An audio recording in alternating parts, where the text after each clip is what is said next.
माँ को पता चल जाता है कि मेरी बेटी पारस अब जवार को पसंद करना शुरू कर दी है। उधर वो पारस के बाप से बात करती है और कहती है कि हम अब पारस का रिश्ता बहुत जल्द जवार से करवा दें तो ठीक होगा। मगर पारस का बाप कहता है कि नहीं, अभी तक मैं ऐसी बात नहीं कोई भी कर सकता। और दूसरी तरफ जो जवार होता है उसका तो शादी उधर मरियम ही के साथ होनी होती है। मगर जवार उधर भी अपने बाबा को मना कर देता है और कहता है कि अभी मैं शादी नहीं कर सकता, क्योंकि मेरे ऊपर अभी ज़िम्मेदारी है पारस की।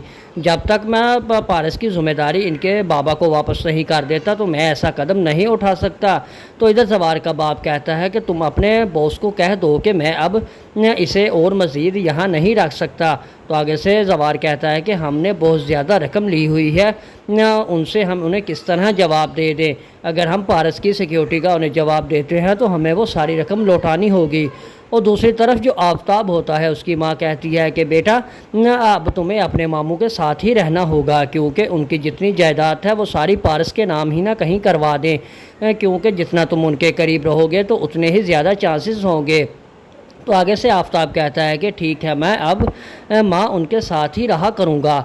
और अभी तक क्योंकि नदीम के मुजरिमों का कोई भी पता नहीं लगवा पाया, ना ही अभी आफताब को इस बात की खबर है कि पारस तो अभी ज़िंदा है और मामू ने मेरे साथ गेम खेल दी।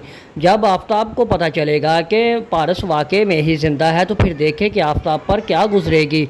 उधर आफताब की माँ को भी नहीं पता होता कि उसका भाई अभी अपनी बेटी पारस से ही मिलकर वापस आ रहा है। और इधर मरियम को भी पता चल जाता है कि पारस का बाप और जावियार का बाप दोनों दोस्त हैं। मगर अब देखना ये होगा कि आहर पारस की शादी जावियार से होगी या जवार की शादी इधर मरियम के साथ होगी, क्योंकि मरियम भी अपनी माँ को जाकर बता देती है कि वो पारस लड़की मुझसे जावियार को छीन रही है, क्योंकि अभी वो अपने घर जाने का नाम ही नहीं ले रहे।